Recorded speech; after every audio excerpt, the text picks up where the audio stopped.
Los musulmanes y los cristianos estamos terminando con nuestras fuerzas. El país está arruinado y se han sacrificado vidas de ambos bandos. Ha llegado el momento de detener todo esto. Saladino, el unificador del mundo musulmán, leyó estas líneas escritas días antes por Ricardo I de Inglaterra. La guerra llevaba ya casi 3 años y a esas alturas, Saladino, aunque no había perdido control sobre Jerusalén, veía a su ejército debilitado y vulnerable. Difícilmente había podido hacer frente a Ricardo Corazón de León en el campo de batalla y ya había perdido Acre y Jaffa, que ahora estaban bajo dominio cruzado. Por su lado, Ricardo, un rey poderoso y fiero, a pesar de haber ganado varias batallas, pensó que no tenía caso pelear también con su muy disminuido ejército para recuperar Jerusalén, si sería sumamente difícil retenerla. Los cruzados, cansados y heridos, querían volver a casa al terminar la batalla última, hacerse del control de la ciudad santa y arrebatar la Vera Cruz de las manos de su enemigo. Sabiendo esto, Ricardo dejó por un momento atrás su corazón guerrero y apeló a las pocas habilidades diplomáticas y políticas que tenía. Y en esa misma carta hizo una propuesta tan inusual como descabellada. Algo tan fuera de lugar que, por su rareza, había puesto a imaginar a Saladino la posibilidad de concretarla. Corazón de León escribió lo que transformaría no solo la historia de las cruzadas, sino del cristianismo y del islam como los conocemos ahora. En la carta se leía: «Ha llegado el momento de detener todo esto. Por ello, hago esta propuesta para unir nuestros reinos terrenales y también los divinos, y para cumplir la voluntad de su Dios y del nuestro. Ofrezco a mi amada hermana Joan de Sicilia para que sea esposa de tu amado hermano Aladil, y así reinen ellos y su dinastía sobre Jerusalén y traigan paz, unión y sabiduría a nuestra tierra santa». Con la mano derecha, Saladino se talló los ojos y sin soltar la carta de Ricardo que sostenía con fuerza en la mano izquierda, llamó a sus hombres de confianza y a sus mensajeros para comunicar su decisión. El cristianismo y el islam se unirían a través de un matrimonio sagrado. Échame una hermana. Imagínate que se entera Inglaterra y Francia que en Jerusalén ya reina Inglaterra, pero porque se casó con un musulmán. Y que en el mundo islámico ya reinan en Jerusalén, pero porque se casó con una cristiana. ¿Qué pasa, güey? O sea, ¿quién ataca a qué? Rebeldes. O sea, esa ucronía estaría muy loca, porque entonces hay una cruzada para matar a la reina cristiana infiel, no es infiel. Sí, habría. Sí. Entonces se vendría Fácil. Otra vez la tercera cruzada. Ahora sería contra la hermana del rey que conquistó. Sí. Y al revés, güey, ¿no? Porque además, un dato importante, Saladino se murió en... Esto fue 1192, cuando se firma el tratado. Y en septiembre de 1192 se firma el tratado y se regresa este güey. Saladino se muere en marzo de 1193. O sea, como 6 meses después. Pero si lograra Ricardo Corazón de León, por un lado, y Saladino por otro lado, convencer a sus respectivos... A ver, porque los que tenía que convencer era como a ciertos señores feudales, ciertos poderes. No es como que tuviera que convencer a la población, porque era como, esto es lo que sucede ahora y listo. Crearían el imperio más grande conocido si lo lograran fusionar en ese momento. O sea, imagínate, inmediatamente después, lo siguiente es, tomamos Constantinopla. Pum. Que esa dominan todo el Mediterráneo porque los cristianos dominaban la parte norte del Mediterráneo y los árabes la parte sur del Mediterráneo. Dominan toda Europa, dominan gran parte de Medio Oriente, casi hasta la India. Sí. Y ya es como pum, un solo imperio. Sí, sí podría ser, güey. O sea, si se consolida, sí. Enseguida se haría una narrativa de que ese matrimonio fue por un amor increíble, güey. ¡Ay, qué bonito! Sí, jalo. Y eso entonces resolvería muchos por broncas. Encima de la religión. No, un matrimonio por encima de su religión. Que se amaban tanto. Y nada que ni se gustaban. No, exacto. Borras todo ese pedo. Todo sí. Y era una onda de así de pasional, mítico, épico. No sé, güey, sí. Porque los en ese tiempo no se decidía así nada, güey. Bueno, ¿no? Pero pues necesitas una narración. Lo que creo que sí podría ser una narrativa consecuente con esa época es: esto fue porque Dios así lo quiso. ¿No? No. O sea, que el Papa, por ejemplo, imagínate que Ricardo Corazón de León logra llegar con el Papa. El Papa sí podría decir eso, porque él sí es el representante de Dios en la tierra, pero en el Islam yo no sé cómo se maneja. Pues era Saladino, güey. O sea, Saladino era el máximo representante del Islam. O sea, sí, Saladino podría haber dicho como... Sí, Alá Dios, me dijo... Alá así lo quiso y así tenía que ser. Ahora, eso hubiera... Pero eso te funciona para la gente. Pues que tú tienes que llegar, Ricardo Corazón de León tiene que llegar con el Papa, y sacar su laptop y abrir un Excel y decirle así, a ver, mira, vamos a añadir tanto territorio que representa tantos tributarios, tanto oro, tantas especias, tanto pum, pum, pum, pum, pum. Esto es lo que estamos ganando a comparación de esta situación actual. Sí. ¿Y qué tienes que ceder? 2, 3 dogmas. Tú vas a ser el papa musulmán, cristiano musulmán. Pero vas a ser un poder poquito por abajo del militar, pero te vas a llenar de dinero por donde quieras. No mames, claro. Pudo haber pasado. Por supuesto. Pudo haber pasado. Ahora, la otra cosa que podría haber pasado es entonces ya se va Ricardo Corazón de León, lo capturan, lo matan, Saladino se muere luego, y qué tal que de repente místicamente una mañana la reina ya no despierta.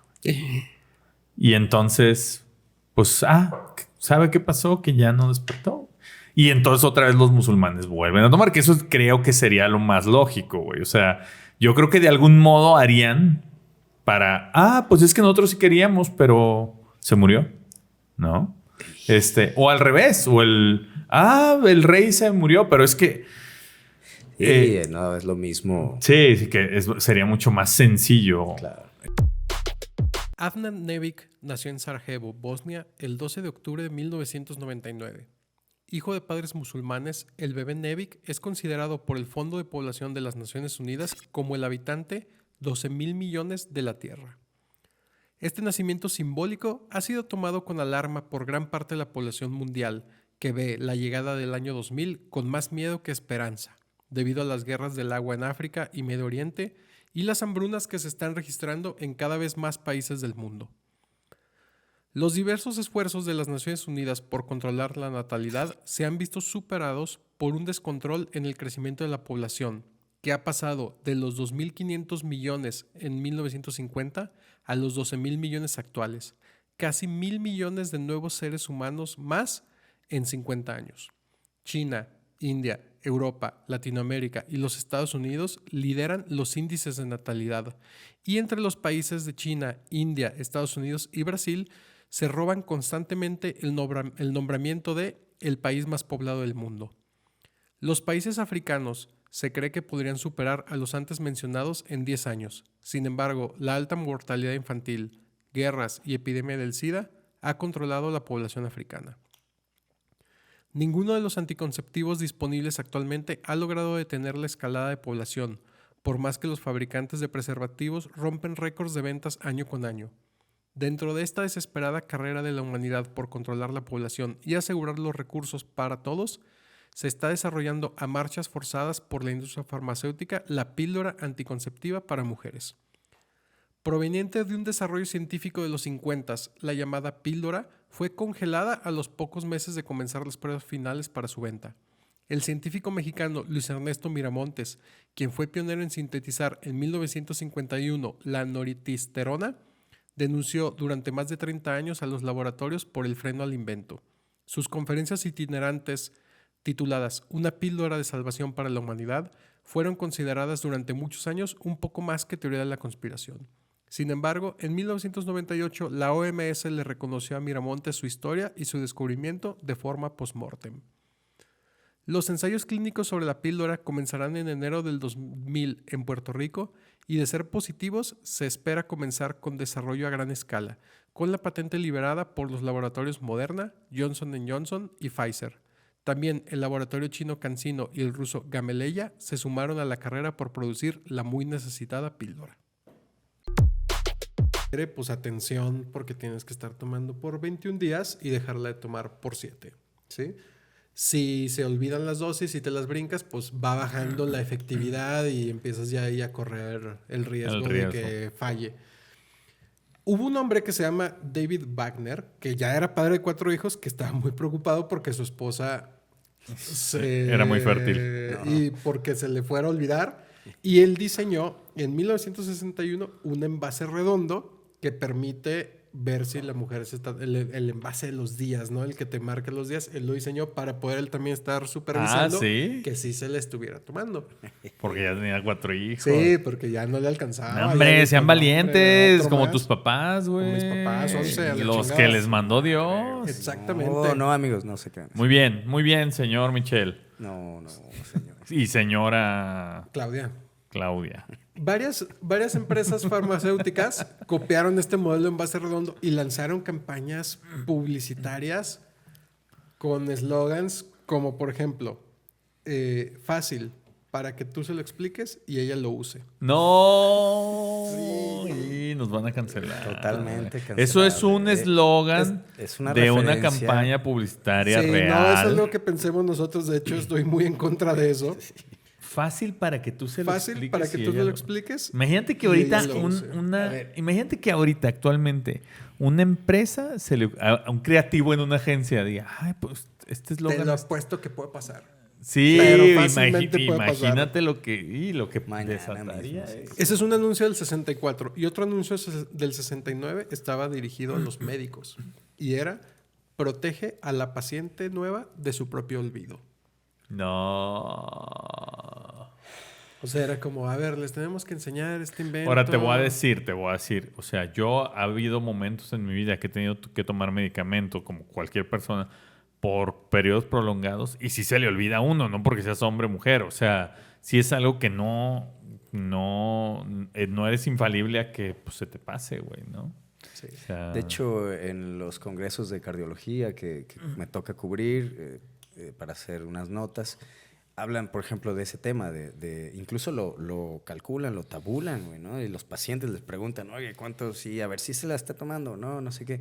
Y muchos aducen esa razón, dicen, es que es una diaria. Y entonces se está caminando a una que incluya como los 3 medicamentos para todo el mes o una cosa así, pues, ¿no?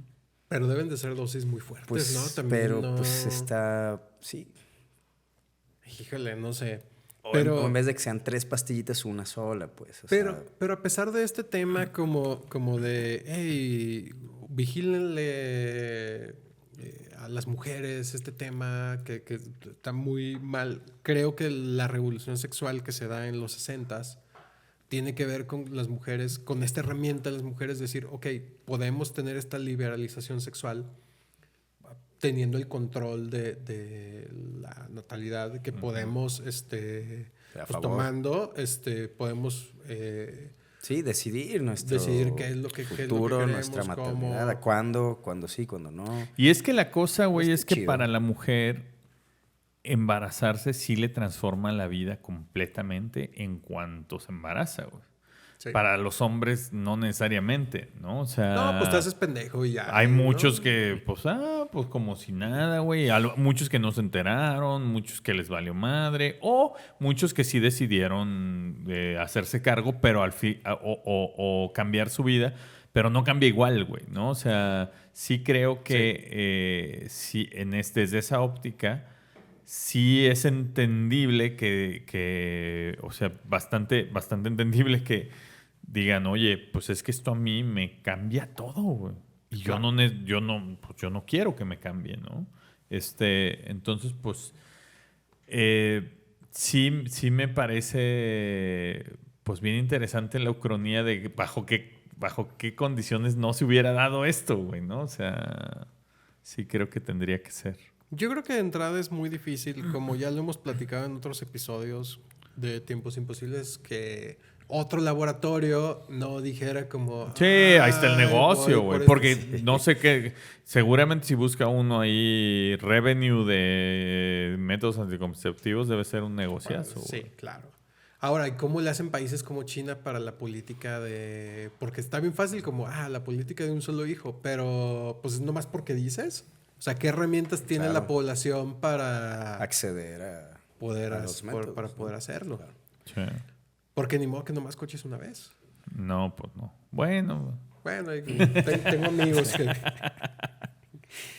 Ahora, a mí me hizo recordar, por ejemplo, el episodio de Darwin, porque cuando estaba yo investigando sobre el tema, en esos años, es que estaba Thomas Malthus, ¿no? Que no sé si recuerdan, porque también el tema de la educación sexual en las escuelas también depende a qué escuela vayas, si es pública, si es privada, si es católica, si es un colegio, no sé qué. Pues tiene ciertos cerrojos, pues. O sea, también tiene, no es completa, a veces no está bien informada, etcétera. Pero yo sí recuerdo que cuando nos hablaban sobre la demografía, ¿no? Y él es de 1819, ¿no? Por ahí. O sea, sus estudios son de la población, pues, ¿no? O sea, la demografía como una ciencia, ¿no? Sí. O sea, quizá todavía no se pensaba en el tema conceptivo, pero eso influenció a Darwin, por ejemplo, ¿no? Y entonces es como, porque tú dices, bueno, es que el cuerpo de la mujer cambia al embarazarse. Pues no solo las mujeres, todas las especies, ¿no? O bueno, muchas especies, ¿no? Y lo que decías de los ciclos, o sea, hay especies que tienen ciclos más separados, ¿no? Y esos momentos, pues la carga hormonal de las hembras y atrae a todos los machos, pero está todo perfectamente, ¿no? Ahí sincronizado con las migraciones. Y eso me lleva a otro darwinista o evolucionista que es Richard Dawkins, ¿no? Con este libro, que es una referencia ahí que lo pueden buscar también, que es El gen egoísta, y que habla sobre eso y dice, bueno, es que la inversión corporal, física, gasto energético del embarazo, pues, o sea, es impresionante entre una hembra y un macho, pues, ¿no? De cualquier especie que pasa eso, ¿no? Pero genéticamente vamos mitad y mitad, ¿no? Entonces es muy interesante porque hay un interés de preservar, o la idea de la preservación de la especie, pues con más hijos, pero pues los varones no los tenemos, pero nos interesa tener para tener un heredero, y ahí se mezcla la cultura. Entonces, la propia es un religión. temazo, a mí me encanta. Sí, pero está como esta cosa de que si tienes 10 hombres y una mujer en una isla desierta, o sea, al final de un año tienes un bebé. Y si tienes 10 mujeres y un hombre, pues tal vez tienes 10 bebés. ¿No? O sea, es un tema natural pues muy dispar. O sea, son diferentes realidades las que se viven, y creo que incluso un poco contrapuesto al tema de la monogamia, que es un tema bien interesante. Sí, más cultural y sobre todo religioso, ¿no? Pues cultural, religioso, de protección, de un montón de cosas, porque yo traigo este tema pues muy apocalíptico, un montón de gente en el mundo, pero las estadísticas dicen que posiblemente por ahí del 2050 lleguemos a un tope. Sí, y ahí ha de crecer. Ha de crecer, ¿no? Y el tope lo están fijando como en 10,400 millones de personas. ¿Pero quién lo va a determinar o qué? Esa es la parte que está bien interesante, ¿no? Porque lo que lo va a determinar es mientras más población viva en núcleos urbanos que en rurales. Porque en núcleos urbanos, fíjate qué loco, un hijo deja de ser un activo y se convierte en una carga. Porque si tú vives en un núcleo rural, un hijo es un activo. Claramente. Te ayuda con las labores del campo. Sí, ya chambea desde chavo. Sí, chambea desde morro. Se sabe la de chambear desde chavillo. Pues como debe ser, con las manos cayudas del sol a sol. Y en un núcleo urbano, un hijo comienza a ser más bien una carga. Sí, tienes que hay que pagar. La escuela, el doctor, la enfermería, las medicinas. Que cuesta mucho dinero. Y la gente opta por dejar de tener hijos en los núcleos urbanos. Y además, desde el 2008 creo que fue, que ya somos más población urbana. Ya llegamos a la mitad, creo que fue en 2008. Y ya vamos a superar la población urbana que la rural. En la exploración de las dinámicas del conocimiento y la transformación de senderos, Fernando de Lesseps halló su tráfico final. Este suceso marcó el final de su carrera y cambió el curso de la ingeniería y del mundo. La visión de Lesseps ya no guiaría la construcción del Canal de Suez y el Canal de Panamá. En lugar de trazar rutas acuáticas que conectaran continentes, el mundo se inclinó hacia un proyecto terrestre distinto. Esta decisión alteró significativamente la evolución de la ingeniería y la trama misma de la historia mundial. Sin de Lesseps, como pionero de los canales, las naciones enfrentaron desafíos logísticos diferentes. Las rutas comerciales se vieron obligadas a seguir antiguos senderos, navegando alrededor de África, transformando el comercio internacional y la dinámica geopolítica. La omisión del Canal de Panamá como atajo estratégico entre los océanos Atlántico y Pacífico también alteraría la forma en que las naciones interactúan y comercian. La ingeniería, ahora dirigida hacia otras soluciones terrestres, se convierte en un mosaico de innovaciones diversas para superar obstáculos naturales. Este mundo sin los canales emblemáticos de Lesseps nos sumerge en un escenario donde la ingeniería, si bien sigue siendo una fuerza impulsora, adopta caminos distintos. Ingenieros, desafiados por diferentes problemas, desarrollan tecnologías únicas que afectan la forma en que vivimos, nos comunicamos y comerciamos.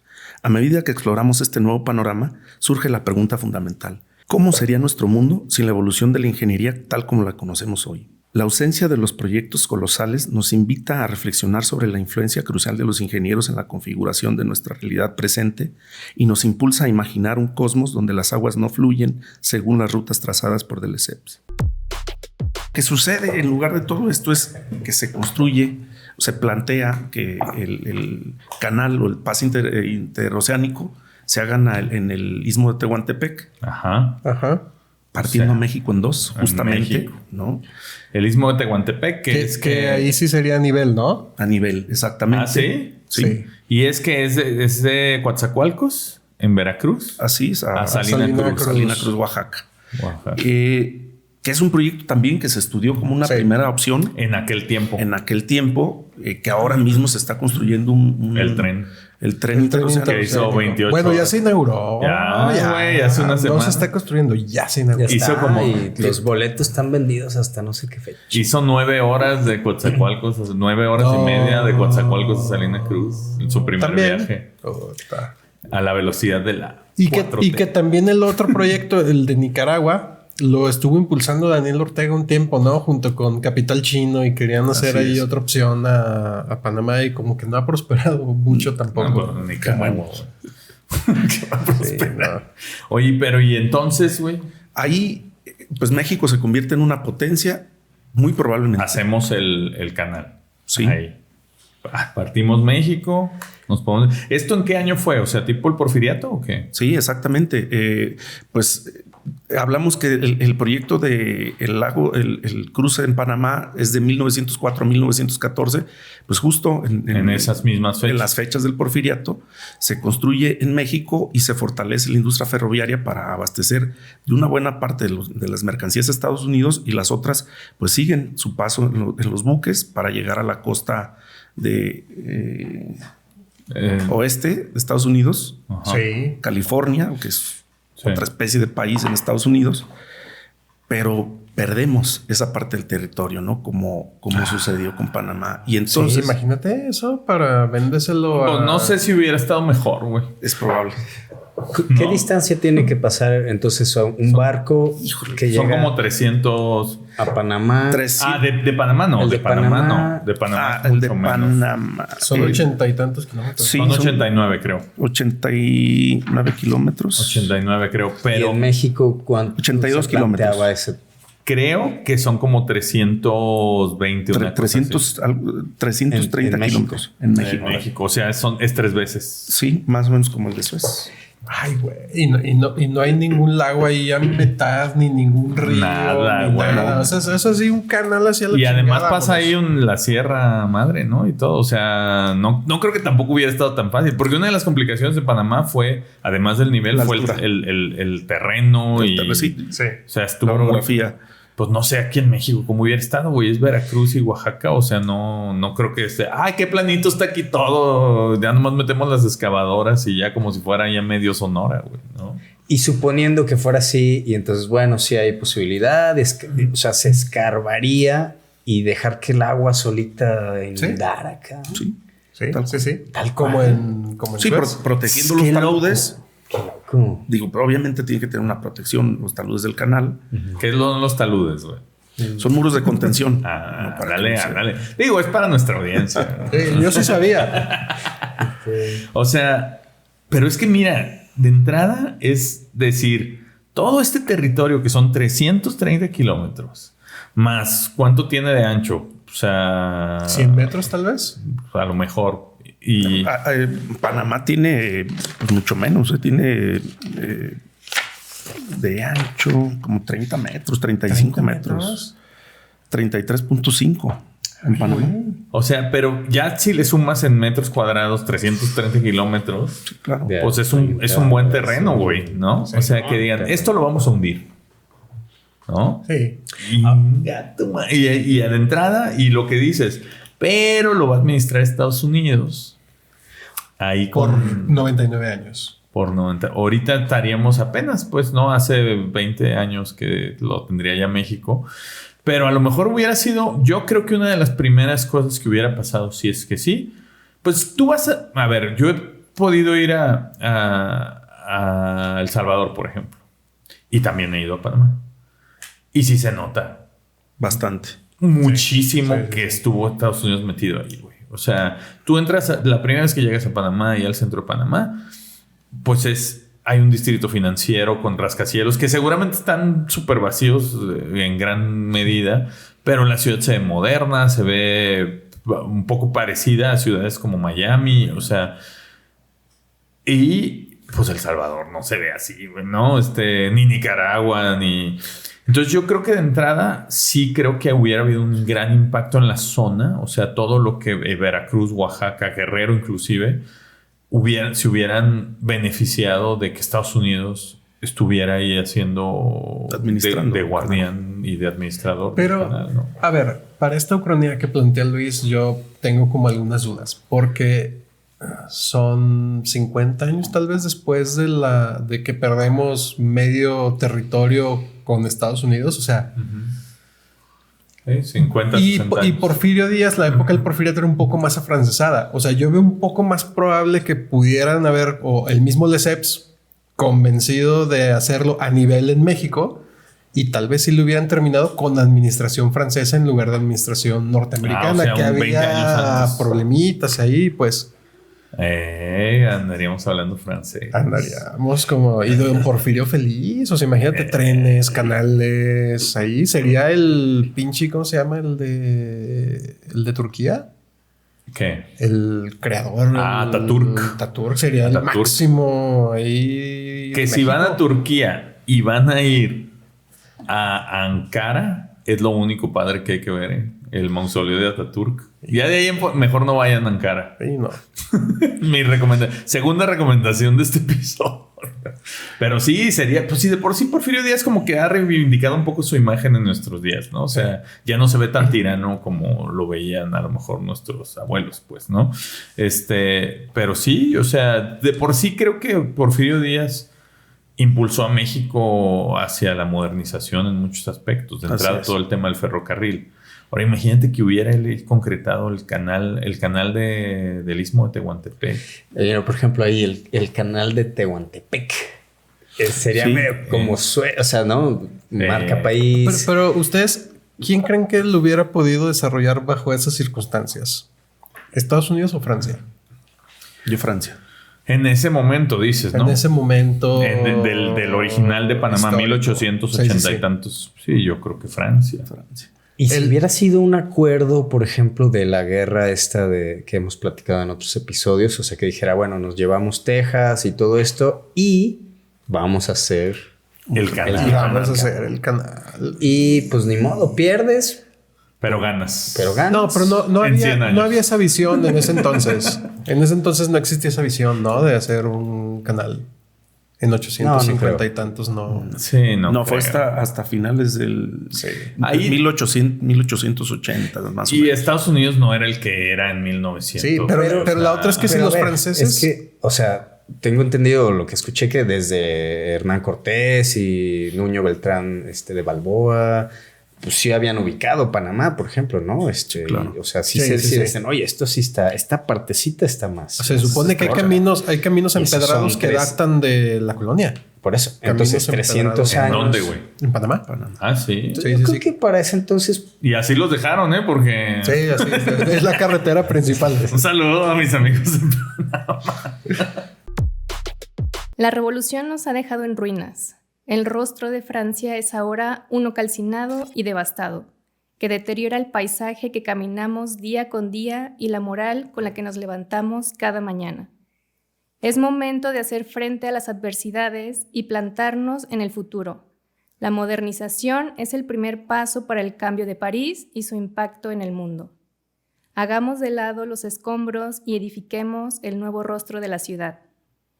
Notre Dame será solo un nombre en la historia y será recordada como la piedra gótica que erigió la Nueva Francia, la primera catedral que demolemos para renacer. Firma Víctor Hugo, 1825. ¿Por qué? Siguiendo con esta ucronía y pensando esto, ¿no? De Víctor Hugo, así más político, malévolo, imperialista, anticlerical, muy agresivo.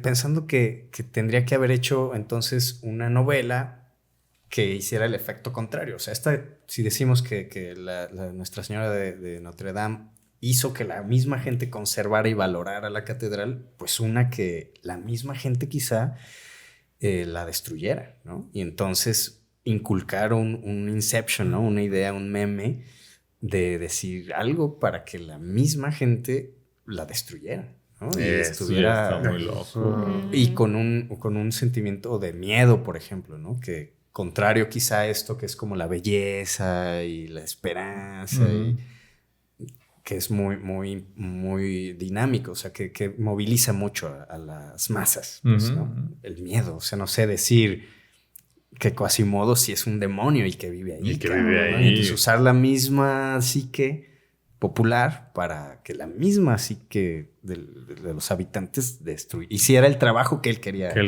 Lograr. Sí, y que la misma Francia trae ejemplos como, por ejemplo, con la Bastilla. Claro. O sea, que es como, este es un símbolo de algo.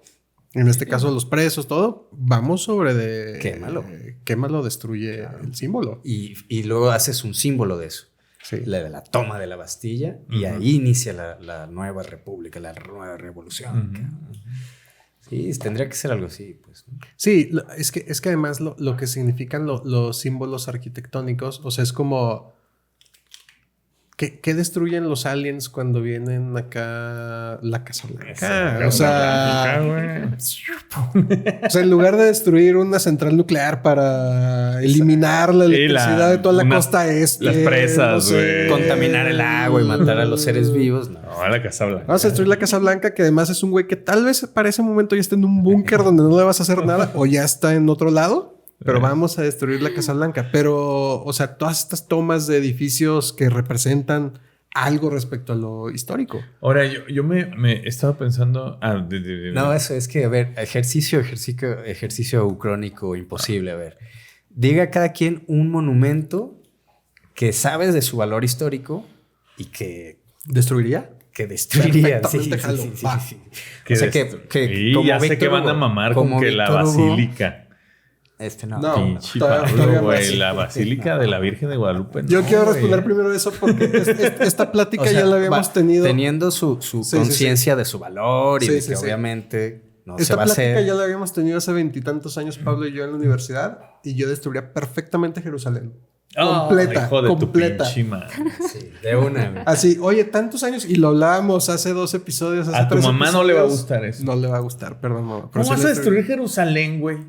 Es que imagínate, nos estamos peleando desde hace 2500, 3000 años. Claro, porque ahí vivió Jesucristo, güey. Desde antes. No, pero lo importante es que ahí vivió Jesucristo. Pero y ya había sido destruida, ¿no? Ya había sido Sí, también, desde ¿no? David, De hecho, ya habían ¿no? pasado Sí, muchos, profecías los de la babilonios, chingada. los egipcios, todo. O sea, tú destruirías Jerusalén. ¡Pum! Ya, no hay ciudad El Santo santa, no hay Sepulcro. nada. O sea, no en vez existe. de la Casa Blanca, sí, el rayo de los aliens. ¡Pum! No existe.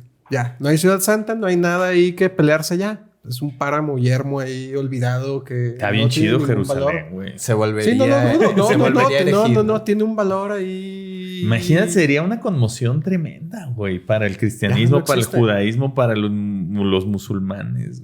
Es que sería hasta salomónico. O sea, imagínate, a ver, ya no se van a poner de acuerdo, dice el rey Salomón, pues ya no va a haber ciudad santa para nadie. Ya, chingada. Bueno, pero el Santo Sepulcro sí.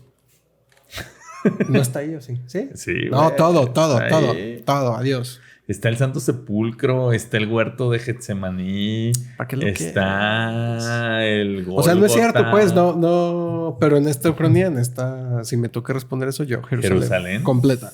Ay, güey. Sin gente, no quiero que muera gente. O sea, nomás la ciudad. Nomás la ciudad. Sí. Híjole, yo, ¿qué destruiría? ¿Ustedes ya saben? No sé, es que por ahí traigo algunos, Ay, a ver. algunos lugares que son patrimonios hoy. Pero ¿cuál destruiría? Pero- Muy destructora. Pero uno así que creo que causaría mucho revuelo y así un cambio radical en todo el mundo. El estadio de los Chivas. El estadio de los Yankees. De las Chivas. El estadio de los Chivas. El Vaticano. Otra. Ay, hijos de... buenazo. Es que están Y te desatados. ganaste la de Pablo, Perdón. No, Perdón. adelante. Aquí traigo más. Te comparto de mi lista. Están desatados, ¿eh? ¿Tú destruirías el Vaticano? Pues es que no es como que lo deseo, lo haya pensado, A la mamá de Dulce no le vamos a hacer esto tampoco. Pero nada, ni a la mía ni a la tuya. pero, o sea, pensando en una ucronía o en algo que cambie radicalmente las cosas, creo que ahí sí todo el mundo reaccionaría, todo el mundo accionaría para algo. O sea, porque pues es el centro hablando de la religión, de ideas, de estos símbolos de los que estamos hablando, ¿no? El Vaticano podría ser. Porque por ahí también traigo Chichén Itzá, Ujú. que creo que si esto hubiera pasado antes y no en 2024 que estamos ahora, podría haber causado revuelo. O sea, con esto del 2012 y del cambio de paradigmas y todo esto. Ahorita en la actualidad si se destruye no sé qué tanto cambie. Bueno, y si se destruye para ser una estación del Tren Maya, menos. Sí. O sea, sí, habría gente que lo defendiera, ¿no? Como... Pues, sí, hasta impidiendo que... el progreso. Es que destruirías. Es que me recordó la idea de las maravillas del mundo antiguo. Antiguo, ¿no? que ya no están más que las pirámides de Egipto. ¿No? Por ejemplo. Y entonces creo que Chichén Itzá se incluyó ahora en una... Porque quisieron Una hacer nueva. una nueva lista, ¿no? En las 7 Sí. maravillas modernas. Ahora, también está el tema de lo del patrimonio cultural de la humanidad, pues, ¿no? Porque también quién decide eso y por qué. Porque veníamos ahora de regreso hacia la ciudad, que entras si vas hacia Puerto Vallarta, ¿no? La entrada hacia Guadalajara, pues pasas por Tequila, ¿no? El pueblo de Tequila. Sí. Y entonces hay letreros, ¿no? Que dicen paisaje agavero, ¿no? Patrimonio Que de es la un humanidad. patrimonio. Pero si lo observas y sabes lo que significa que haya un solo cultivo, un monocultivo, que puede ser muy bonito, ¿no? Pero es desastroso. Es desastroso. Sí. Y entonces yo diría que El paisaje ¿qué global. pasaría si pum, se explota? O sea, si Tequila y lo que significa para Jalisco, para México, Y para el mundo, güey. se cancela y explotara, cabrón. No, está bien llevado todo. Muy bien. Andan muy pesados, güey. Es buena, es muy buena. ¿Eh? Y yo diría que la Meca. Pues es el mismo que está bien. Es el mismo. No más que por decir esto, si corremos Ahí cierto sí, riesgo. Diría que hay yo que- diría que la Meca no. Que te Ok. la Eso Meca. es lo que estoy diciendo, güey. Sí. La Meca no. Ok. Porque es como destruir Jerusalén, güey. Y el Vaticano. Bueno, pues de hecho Jerusalén para los musulmanes. Sí, también ahí es subió la- Mahoma al cielo. güey. Segundo o tercer lugar también sagrado. Tu comentario, no sé qué, una fatua te... Y Sí. es cierto, perdona, Ayatola. No es cierto. Yo Me refiero diría a que Jerusalén, Tennessee. el Kremlin. Ya una guerra Sí, nuclear, güey. Kremlin. Eso ya es una guerra, sí, declarada. No sé. Yo creo que algo que conmocionaría a los mexicanos sería la Basílica de la Virgen de Guadalupe. ¿Pero tú lo destruirías? No, yo no. No, que tú lo O sea, destruirías. No, yo no, güey. Yo no destruyo. Yo construyo. Es como... Auschwitz. Dime, o sea, podría tener cierta lógica, ¿no? Decir como, oye, pues destruyámoslo.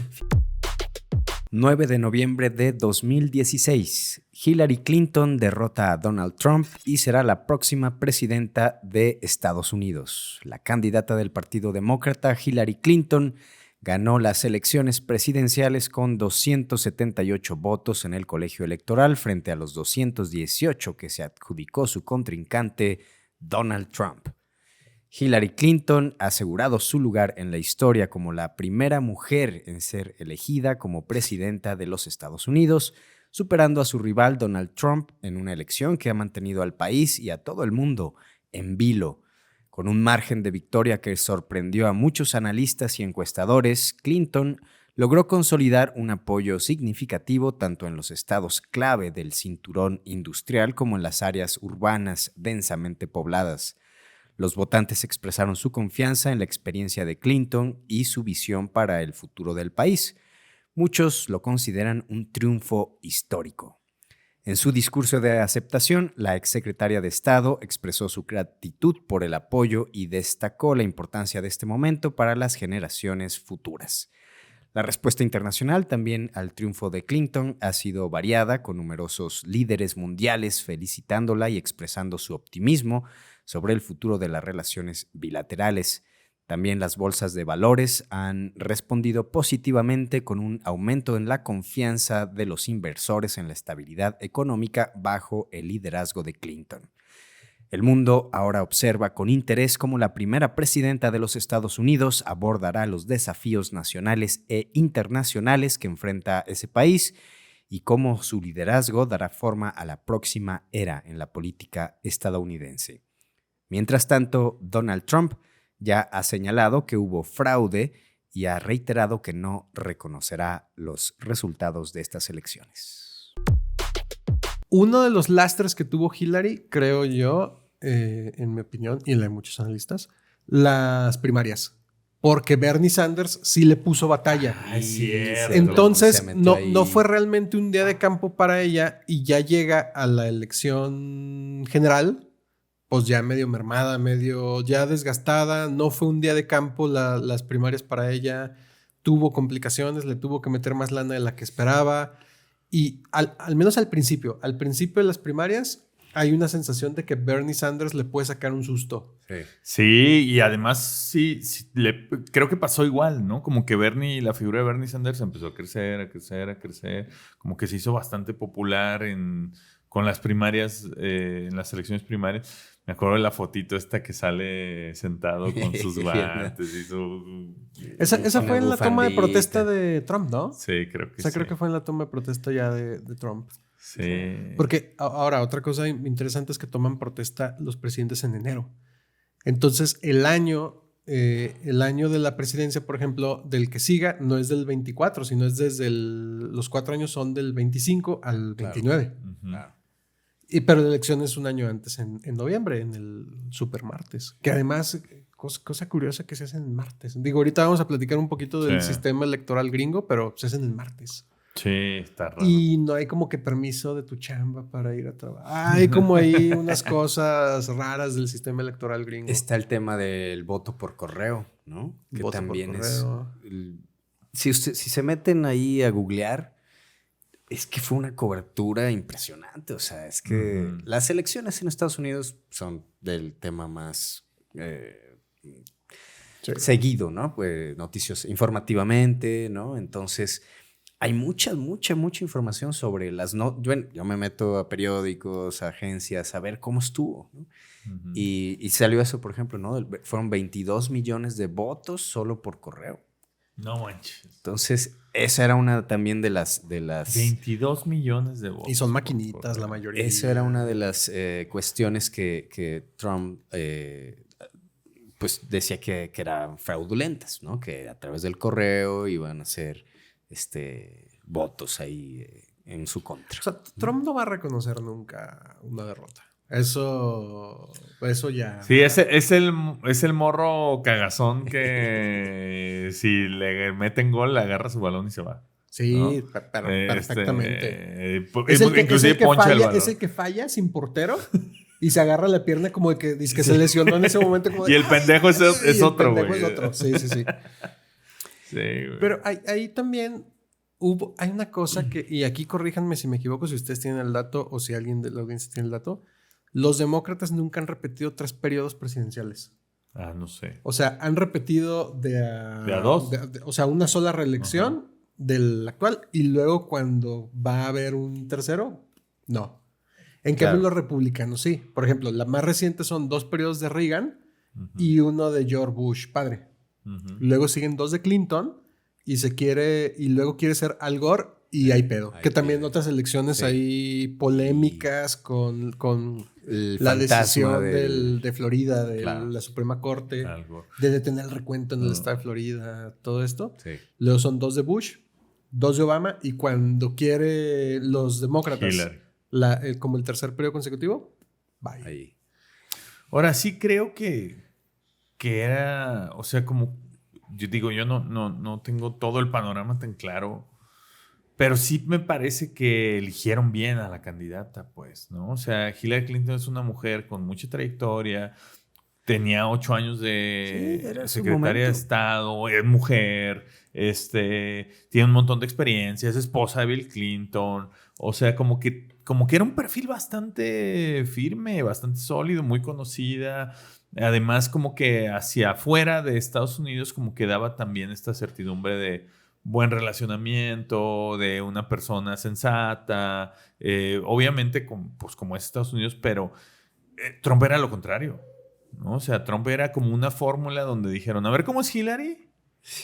Hay que hacer la antítesis de Hillary, ¿no? Un tipo que no es mesurado, que es súper exagerado, que no parece que quiere establecer relaciones, que parece que quiere darle en la madre a las cosas, que quiere destruir para volver a construir. O sea, una persona que era totalmente lo contrario. Entonces, no sé si yo me imagino en el cuarto donde se deciden esas cosas, ha de ser una... En el castillo, ¿no? Como en Los Simpsons, el castillo republicano. En el castillo republicano. Republicano. Ha de ser bien interesante esa sesión, ¿no? De, a ver, ¿con qué vamos y por qué?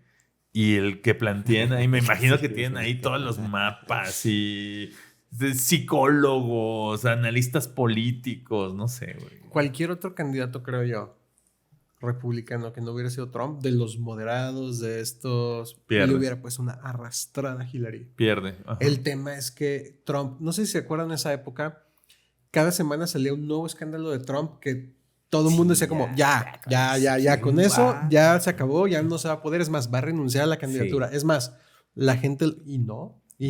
Al contrario. Y salen los audios de las cosas que decía, del mujeres, ¿no? Pussy y todo esto. Y no. Es que yo creo que algo que tiene muy claro Trump por su trayectoria, por su como contexto y demás, es que él sabe hacer show, güey. O sea, pero no había un antídoto además. O sea, Hillary creo que... O sea, me imagino en un debate que estás en el 1-1 y no estás esperando que tu rival diga, Crook, Hillary, te voy a meter a la cárcel... Sí, en ese está... ¿Qué está pasando? O sea, ¿qué digo al respecto? Ajá. Mis años de experiencia política, de estar en el Senado, de primera dama, de todo esto, no estoy preparada para un cabrón, para este pinche bully. Ajá. Sí, me acuerdo de ese momento de un debate que le dice Hillary,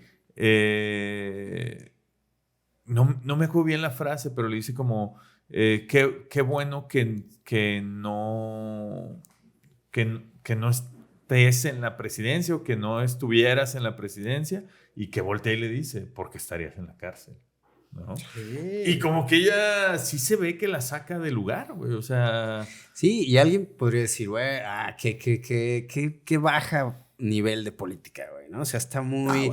¿Por qué lo interrumpe? O sea, ¿sabes? Oye, esa es la presidencia del país de la democracia más importante del mundo, ¿no? Y era así como un poquito así de barrio, pues, o así de lavadero, pues. Ahora nosotros veníamos de Ricky Canallín. No, eso fue después. Sí fue después, sí es cierto. Esa fórmula la aprendió de... Yo me acuerdo, guardo mi cartera. Yo me acuerdo de una persona que conocí que creo que ya les he platicado de... Quítale eso, Edwin. El apellido. Que una vez nos dijo una frase a unos amigos a mí, el descaro desconcierta. O sea, y neta, yo lo veía en eso en Hillary, que, o sea, el que este güey sea tan descarado en lo que está diciendo, sabes qué hacer. ¿Ya qué haces? Como que uno piensa, una persona normal como nosotros, como que piensas que es ellos solitos siendo así como que, ¿qué digo? Solitos se está desacreditando, solitos se descalifica. Y no te imaginas que hay 30 millones de cabrones. Claro. Que dicen, no, eso está chido, yo quiero ser como él, ¿no?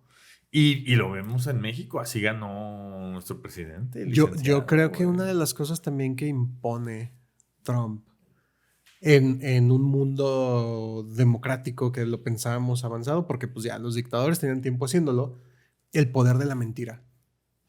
Y que luego se lo copia el anciano presidente de México y todo esto, o sea, el poder de la mentira, o sea, ¿cómo puedes todo el tiempo? Y las únicas iniciativas como para contrastar esto es como, vamos a hacer un fact checker. Vamos, el Washington Post, no hay 10,000 mentiras en su mandato. Claro. ¿No? Así las contaban una por una al día, ¿no? Y ahí están. Pero, como dices, no Hay es un montón cierto. de gente Es que... una conspiración para que digan que es mentira, porque en realidad es verdad.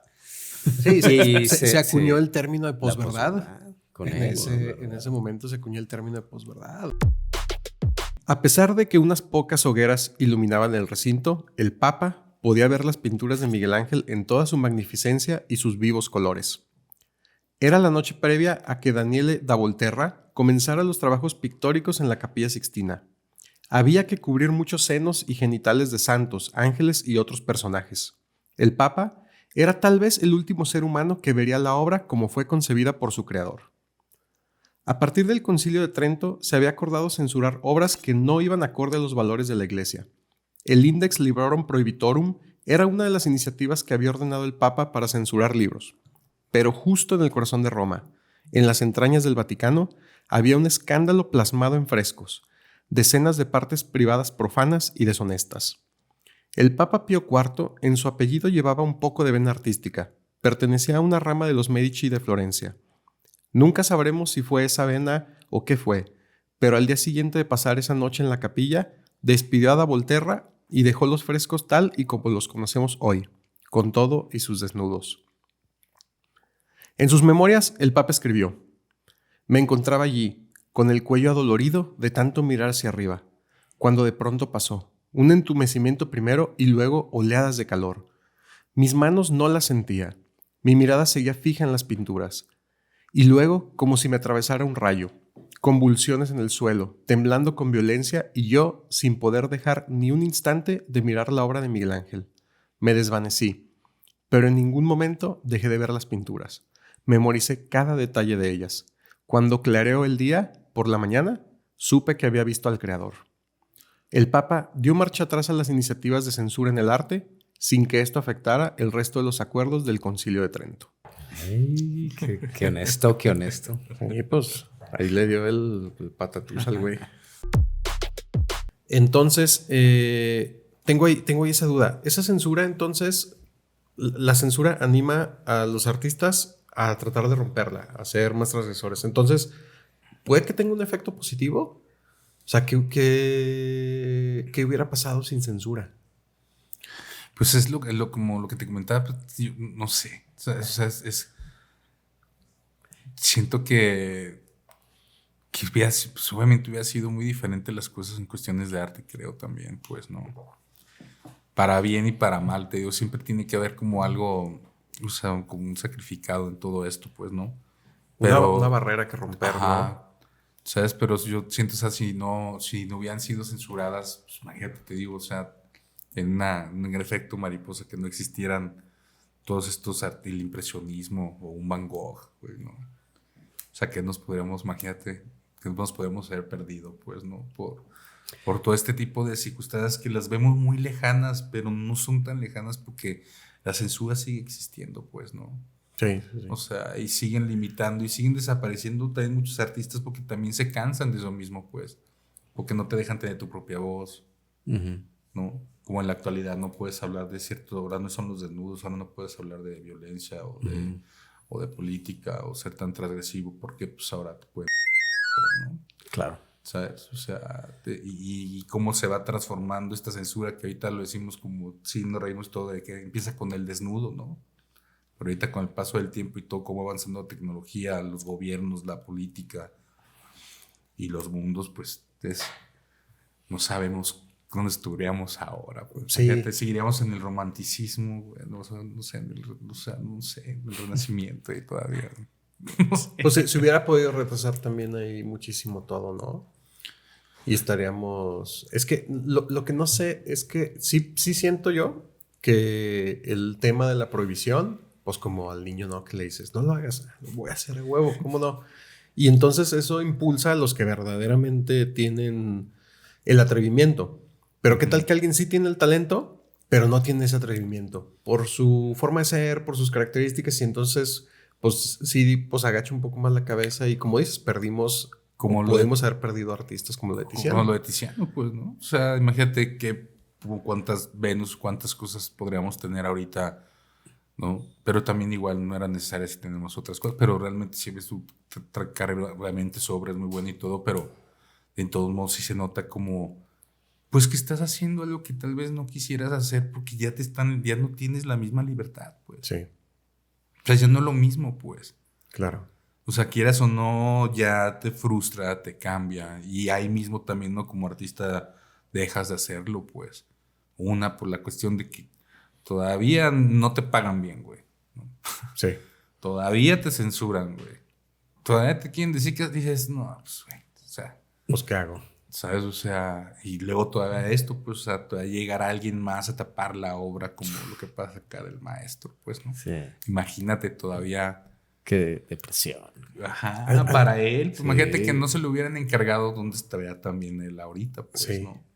Además de que me imagino que en la Edad Media y en el Renacimiento la iglesia pues era un gran censor, ¿no? Guardián de los valores morales de Europa, todo, pero también patrocinaba artistas porque era el que más pagaba por una escultura por aquí, un fresquito por acá, una pintura por acá. Entonces, o sea, ¿cómo es esa dualidad de que pues es el que me está dando de comer, pero también es el que me dice no hagas esto?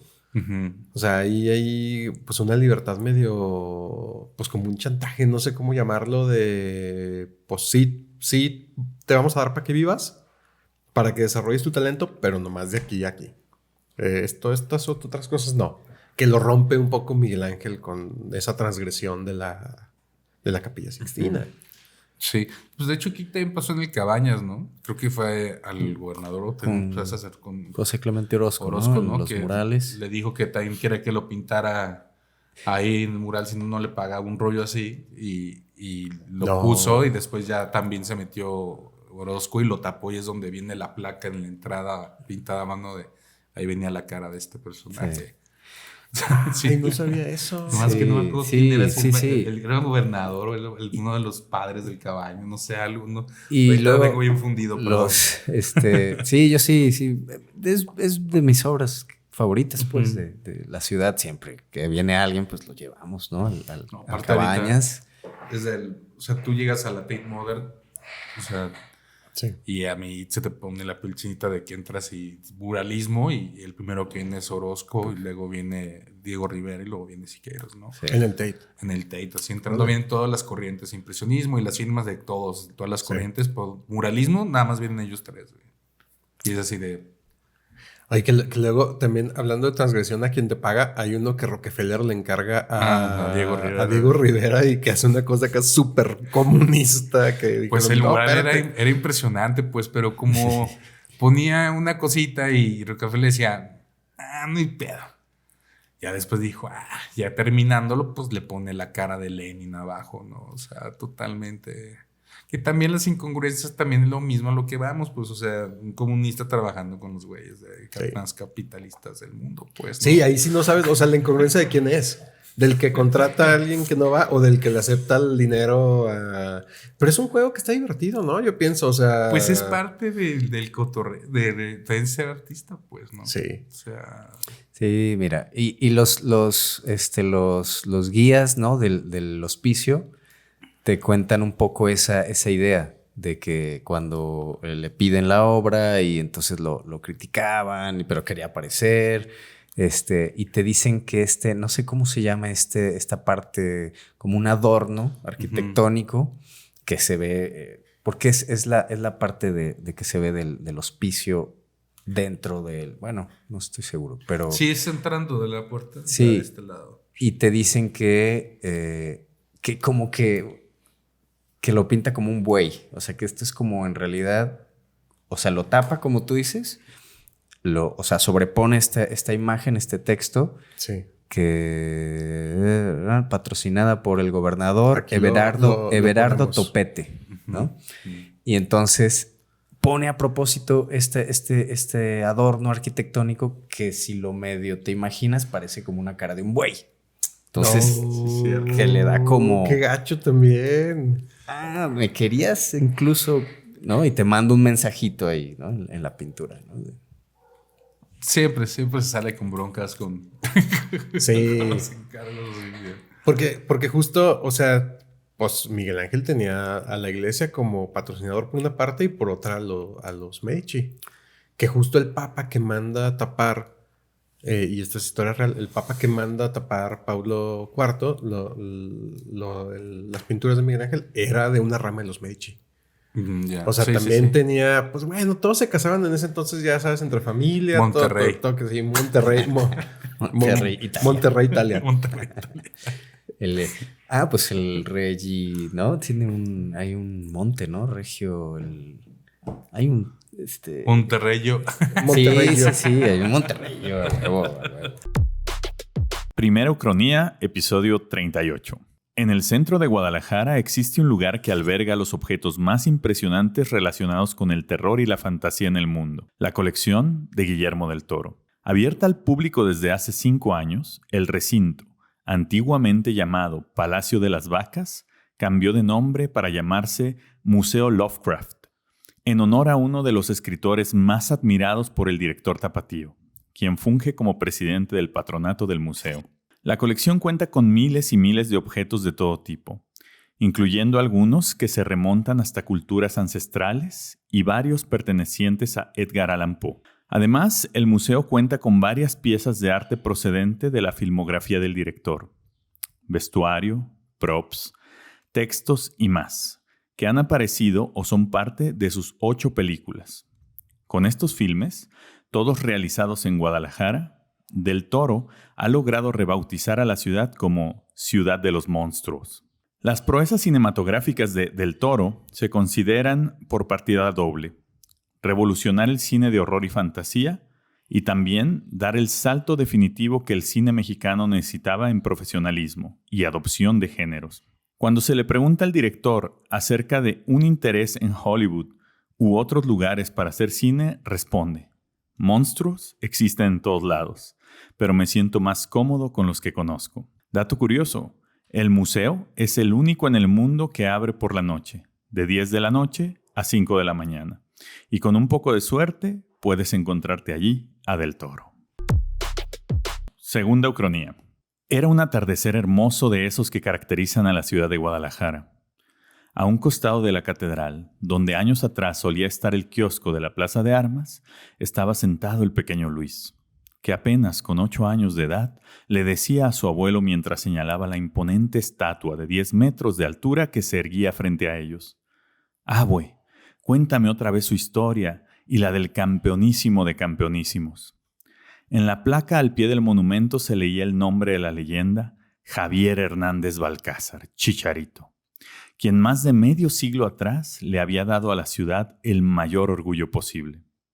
El abuelo, un hombre ya de unos 70 años, le decía mientras miraba el rostro de la estatua: «Yo lo vi jugar, Luisito. Era un fenómeno, no solo porque metía goles y goles de formas en que nadie más podría hacerlo, sino por cómo lo quería la afición. Cuando jugaba, el estadio se llenaba por dentro y por fuera. Lo amaban. Desde que debutó en 2006 hasta su retiro en 2026, jugó siempre con nuestras Chivas, y entre 2011 y 2021 le dio al equipo 11 campeonatos. Por eso ahora se le recuerda como el campeonísimo de campeonísimos. Además, sigue siendo el mayor goleador de la selección nacional con más de 200 goles portando la verde». El pequeño Luis, que llevaba la camiseta rojiblanca con el mítico dorsal 14, abrió los ojos como si quisiera alcanzar a ver toda la grandeza del Chicharito, y después de un largo silencio, volteó con su abuelo y emocionado le preguntó: «Imagínate, abuelo, si logró todo eso quedándose a jugar toda su vida en las Chivas, ¿Cómo hubiera sido su carrera si hubiera aceptado la oferta del Manchester United en 2010? Rito regresa a Guadalajara a jugar con las Chivas. Y luego también, por ejemplo, Iñárritu viene y hace Bardo. Y Cuarón hace Roma. ¿Se imaginan regresando a Del Toro? A Guadalajara, a México, a hacer una película. Yo creo que sí. O sea, y está cercano, ¿eh? Yo creo que sí debe estar en sus planes. No lo sé, pero lo veo por todo lo que está haciendo, por ejemplo, con el taller del Chucho. Sí, o sea, estos minutos que se aventaron de Pinocho. O sea, todo ese tipo de cosas traen la energía. Está preparando el también. Sí, el regreso. Como el Chicharito. Imagínate la presentación. Sí. No, y aparte es que el clima ahorita en Guadalajara para la producción es muy distinto al que se vivía hace 30 años. Inclusive hace 10 años, pues. Entonces, se está modificando bastante, pues. Lo mismo también el regreso de Chícharo con la liga, cómo ha ido como creciendo de alguna manera, etcétera. O sea, ya es, digamos que ya es distinta la infraestructura que les permite poder hacer ese tipo de cosas. No se me hace loco que en algún momento regrese Guillermo a Guadalajara y haga una coproducción de una animación grande u otro tipo de cosas, porque también... Digo, la infraestructura del Estado lo permite. Ya hay un cash rebate, ya hay varios mecanismos de producción que son recientes. Esos mecanismos llevan 1 año, 2 años, pues, esos específicamente. Entonces, ya cambia completamente las reglas del juego. Curiosamente, es un esfuerzo que parte del semillero es Guillermo. O sea, y parte del semillero desde la muestra de cine. Exacto, el SEC, ¿cómo se llama? Había una movida contracultural en Guadalajara en los 80s, en los 90s, inclusive, pues bueno, hasta con los grupos de rock. Digo, uno puede ver en la filmografía de Guillermo que de pronto Trino, el caricaturista, le asistía dirección, pues, Entonces, era una generación muy, muy, muy brillante, pues, que fueron poniendo los pininos desde los 70s también, desde los 60s, 70s con los cineclubs. Entonces estamos viviendo algo que ha permitido a Guadalajara crecer como a niveles cinematográficos, industriales y todo eso, y que creo que ahorita no va a ser raro que de verdad veamos a Guillermo produciendo aquí a los mismos, pues, Cuarón. O sea, les cuento una pequeña anécdota. Antes de que Cuarón hiciera Roma, un día yo estaba caminando por Américas y entré a un Starbucks a comprar un café. Me acuerdo que pues pedí el café, etcétera. Pues ya estaba esperando que me lo dieran. Y de pronto veo entrar un tipo acá canoso con unos audífonos perrísimos. Y yo digo, ¿qué este güey no es Alfonso Cuarón?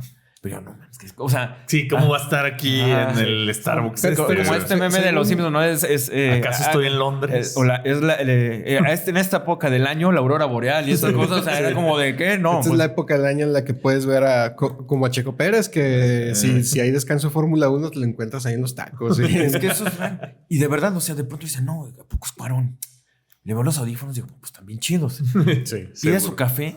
Y el tipo, el que lo estaba atendiendo, estaba en la baba también, y acá, dame, tu nombre, Alfonso. Y yo, no mames, sí es Alfonso Cuarón. Ajá. Y me acuerdo que le dieron el café, o sea, yo me quedé así como petrificado y ya se salió del Starbucks y yo así casi de, oye, ya se había ido. Yo ya estaba en Londres, yo creo. Ya para cuando reaccionaste, ¿no? Exacto. Ya había hecho una Roma, nueva película. Ya había estrenado Roma ya para cuando reaccionaste.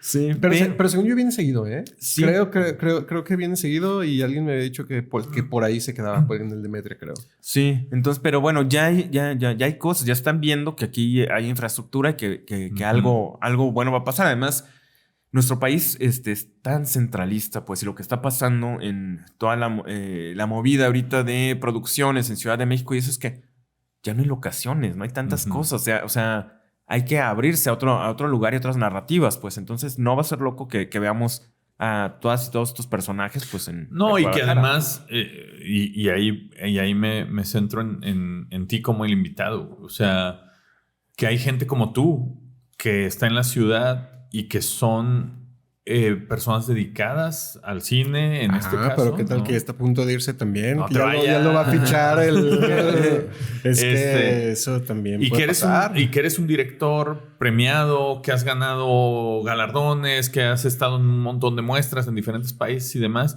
y que le siguen dando esta credibilidad, por decirlo de algún modo, a la ciudad, pues, ¿no? De decir, aquí pasan cosas y aquí estamos los que estamos haciendo pasar cosas, junto con todos estos que vienen desde hace 20, 30, 40 años, ¿no? Claro. Entonces... Pero ¿tú crees que sí se necesita salir?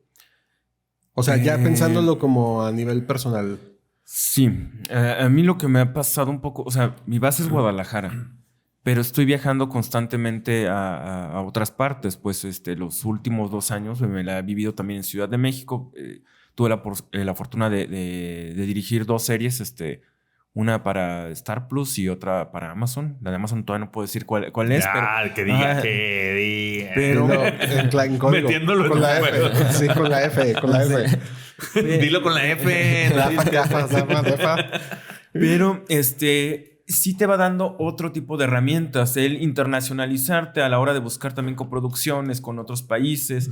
A la hora, mira, fui muy afortunado que saliendo de la carrera, los primeros cortos que tuve la oportunidad de realizar, se estuvieron moviendo en festivales, en muchos festivales internacionales, y me convertí en lo que decía un amigo, director peruano, decía en vagabundo VIP.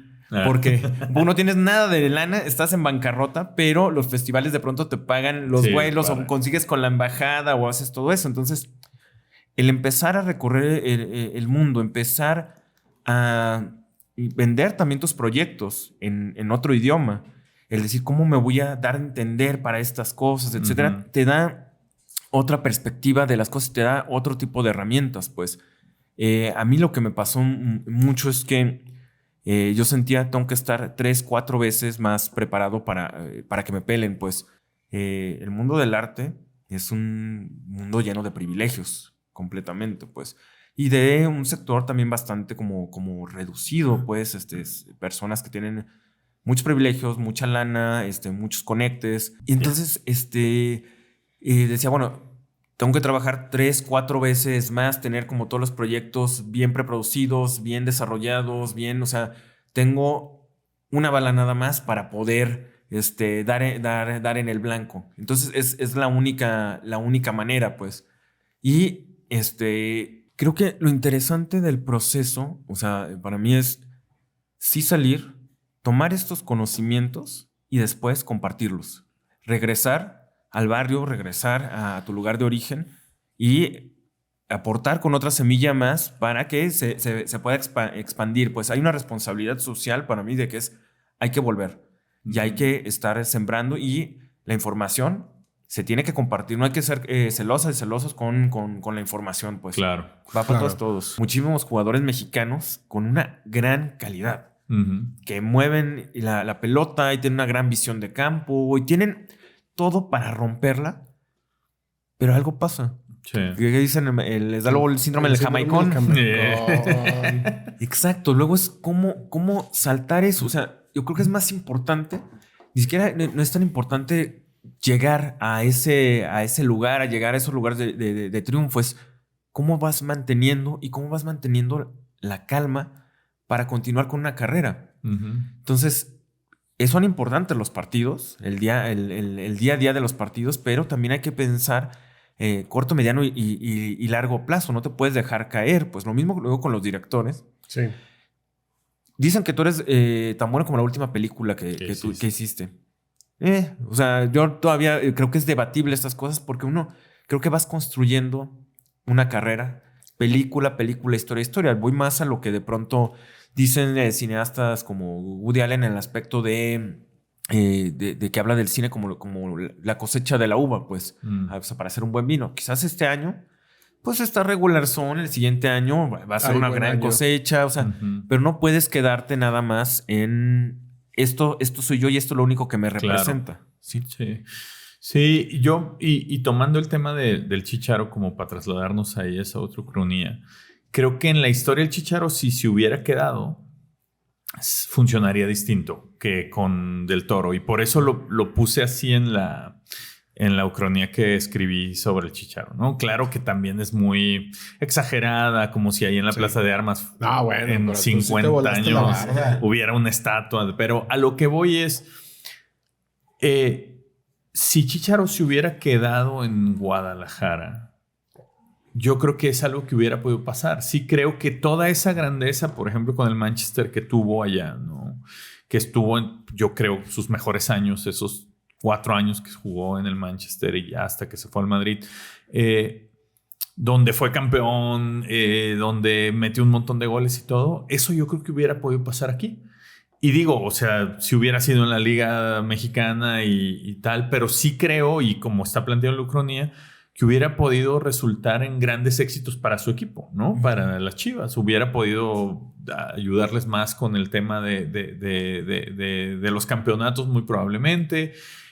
Y creo que el fútbol tiene una importancia a nivel país tan grande y que le gusta a tanta gente y es tan popular que el haberse quedado y ser campeón y campeón y campeón con las Chivas, pues sí se siente como, pues mira, llegó a lo máximo. Y a lo mejor no necesitaba jugar en el Madrid o no necesitaba irse a Europa para tener esa gloria como un gran jugador, pues. Y yo sí me imagino que su paso por México, por varios campeonatos, yo creo que hubieran podido ser campeón con Chivas por lo menos 2-3 veces, ¿no? Probablemente sí se sentiría como, pues fue una leyenda en las Chivas, ¿no? Yo difiero. A ver. Y las dos ucronías son muy optimistas y con mucho cariño para la ciudad, pero, o sea, imagínate, el Chicharito se queda y no tiene, por ejemplo, esa relación con Alex Ferguson, que es como mentor, como que lo va guiando. Y en cierto modo pienso que el estar solo en Europa, el estar como enfocado en la carrera es un poco como lo de Checo Pérez. No sé si han visto esa historia de que se fue muy joven, estaba solo, vivía arriba de un restaurante o no sé qué, para intentar correr, intentar ver qué oportunidad podía tener en Europa. Y sin cambio, si lo dejas aquí, ¿y cuántos ejemplos no hay de futbolistas ahorita así? Los llenas de dinero, los llenas de lujo, los llenas de un montón de cosas y entonces te empiezas como a distraer de lo que realmente importa. ¿Y a cuántos jugadores actuales meten 2 partidos seguidos un gol y ya los están poniendo como que fueran el siguiente, no sé qué, me los llenan de dinero y al rato terminan ahí... Sí, sin haber logrado nada. Sí. O sea, pues ve lo que le pasó, por ejemplo, a Alex Vega, que a mí yo decía como, ay, güey, o sea, Alexis Vega. Que yo decía, bueno, y luego, ¿qué le pasó? ¿Qué pasó? O sea, yo se le veía ahí y ves luego todas esas cosas que hay extra cancha, ¿no? Sí. Que dicen que esto, que lo otro, que la fiesta y todo esto. Muchos, yo pienso que si eres joven, el camino difícil es irte. Claro, por supuesto. Yo pienso que el camino difícil es irte. Sí. Y hay una cosa que, no sé, digo, es un ejemplo medio menzón, pues, pero Goku necesita mejores peleas para ser más poderoso. Claro. O sea, Chicharito no... O sea, tener y compartir una banca con Rooney, competirle un puesto a Berbatov. O sea, estar enfrentándose esos partidos contra Peter Cech y meterle goles, que luego se volvió su clientazo, pues, y todo eso. O sea, es muy distinto, pues, la verdad, ese tipo de mentalidad, ese tipo de nivel de competencia, pues, que ojalá que se pueda ir mejorando en la Liga Mexicana y todo eso, pero todavía no está y no estaba también como en ese punto completamente, pues. Entonces, se salió de una zona de confort, pues. Claro, por supuesto. Y por eso lo planteo yo así. O sea, yo creo que Chicharo tenía la personalidad y tenía el talento y la edad y todo para quedarse aquí muy cómodo, metiendo un montón de goles, siendo campeón. No, podría haber sido un referente. Me refiero a un referente como Benjamín Galindo, por ejemplo, o como Ramón Ramírez. No sé. El Bofo. Como el Bofo Bautista, por ejemplo. ¿Sí? Porque si haces la pregunta a la inversa, aunque se nos infarte Edwin, ¿qué pasa si se queda Rafa Márquez? Sí. ¿Sabes? Y estaba hubiera hecho campeón al Atlas antes? No lo sabemos. Hubiera desarrollado ese nivel de juego que tuvo, esa clase. Pues depende si compraban a los árbitros antes. Sí. Bueno, y hay otra cosa. Ahorita que hablan, porque lo hablan muchos ustedes también, o sea, con las cronías y eso también, el azar y la época juega un papel determinante completamente. Ahorita que dices Benjamín Galindo. Claro que Benjamín Galindo tenía la mentalidad y todo para irse a jugar a Europa, a otros lados, pero en ese momento el jugador mexicano no era apreciado de la misma manera, no iban a tener ese tipo de visorías como ya se hizo en los 2000. O sea, el mercado también fue cambiando y el sistema también ha ido como cambiando completamente. Pues Chicharito estuvo en el lugar indicado, le tocó también algo que es una buena fortuna, que don Jorge Vergara aplicó otra cosa, pues, o sea, a la super sorda no generó más cosas y de pronto ya se vendió. Eso fue un movimiento maestro también donde, digamos, ¿cuántos dueños de equipo hacen eso? Pues, claro. Porque también lo vendió a un número que, o sea, que pues, podrías decir, no, pues le estoy perdiendo, pues. Entonces, ese tipo de cosas, bueno, se requieren como de una visión muy específica, muy especial en ese sentido. Algo que creo que es bien interesante es que Chicharito ahí estaba y sabe jugar también con el azar, que yo creo que para el éxito también tienes que tener un poquito de suerte, porque lo hemos visto muchísimas veces, de verdad, a lo largo de las carreras hemos visto gente muy inteligente, muy talentosa, pero de pronto el azar no juega a su favor y eso cambia completamente la trayectoria y el panorama pues, de esos lugares. Entonces también pues les pasó eso, se pueden no aprovechar. Y es un componente, o sea, es un momento en que juegan muchos componentes, ¿no? O sea, tu rendimiento, las decisiones que tomas, el entorno que te rodea, las personas a las que conoces y la pura suerte. Cosa, ¿no? A ver, volviendo al ejemplo de Rafa Márquez, digo, para quitarle como esto de Chivas que somos y ponerle en otro que podría perfectamente seguir ese mismo camino. Si le ganan penales al Toluca en el 99, quién sabe cómo hubiera sido la carrera de Rafa Márquez. O sea, porque qué tal que lo dejan otro año en el Atlas y cómo hubiera sido su carrera, ¿no? Si no sale en ese momento. O qué tal que Chivas queda campeón esa temporada. La de cuando se va el Chicharito. ¿Qué hubiera pasado ahí si tal vez no se va y entonces cambia ahí la cosa? Y pasa creo que con todos los golpes de suerte también y el estar ahí en el momento correcto, pues no los puedes, hay muchos que no los puedes controlar, que no puedes trazar como toda esa línea y decir, mi vida va a ir de aquí para acá, de acá, para acá, para acá, para acá. Porque hay un montón de externalidades que no controlas y que también te hacen ahí, pues jugarle. 2 de diciembre de 1972. Intentan asesinar a Salvador Allende en Guadalajara. Durante su visita a la Universidad de Guadalajara, el presidente de la República de Chile, Salvador Allende Gossens, salió ileso de un atentado que buscaba terminar con su vida, mientras pronunciaba un discurso en el que mencionaba que la revolución no pasa por la universidad. Un joven se acercó con una pistola en la mano y abrió fuego hacia el mandatario, apuntando directamente hacia el estrado. Al escuchar las detonaciones, el doctor Allende se tiró al suelo, con lo que evitó ser herido. El acto académico, que se celebraba en el auditorio del Instituto de Ciencias Sociales y Humanidades, fue detenido inmediatamente. Aún por las fuertes medidas de seguridad debido a la presencia del presidente de la República, Luis Echeverría Álvarez, el tirador logró ingresar un arma al recinto universitario, aunque fue detenido de inmediato por elementos de seguridad y puesto a disposición de las autoridades sin que hasta el momento se haya dado a conocer su identidad.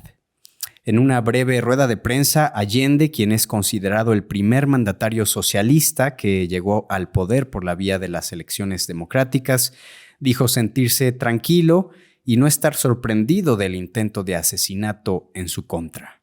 El presidente chileno aprovechó ese momento para resaltar las difíciles circunstancias por las cuales paz a su país y agradeció la solidaridad que le brinda el pueblo mexicano, a quien consideró como un amigo de su patria.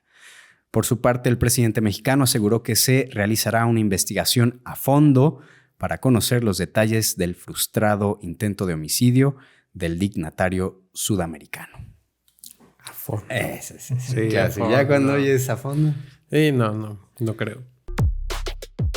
Bueno, Salvador Allende es un tipo de un prestigio muy bien ganado, ¿no? O sea, no es poco decir que eres el primer presidente socialista que llega a través de las urnas, porque pues todo lo que se entendía en aquel momento como marxismo-leninismo, más bien como leninismo, era que los socialistas llegarían al poder a través de la revolución.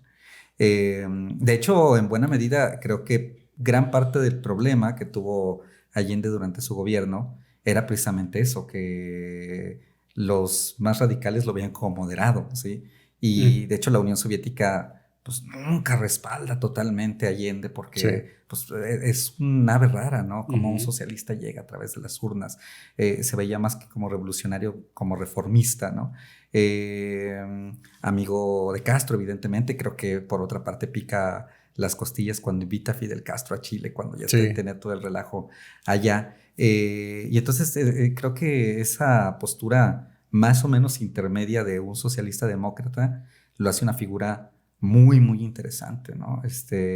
Para sorpresa de muchos, hay un son cubano de Carlos Puebla, ¿no? Que dice sorprendido en el coro: todos los caminos son buenos caminos y todos los caminos conducen a Roma, ¿no? O sea, bueno, nos salió un socialista que no llega a través de la revolución. Y creo que pues eso lo hace lo suficientemente interesante, ¿no? Como figura histórica. Y después del golpe de Estado, pues se convierte en un mito, evidentemente, ¿no?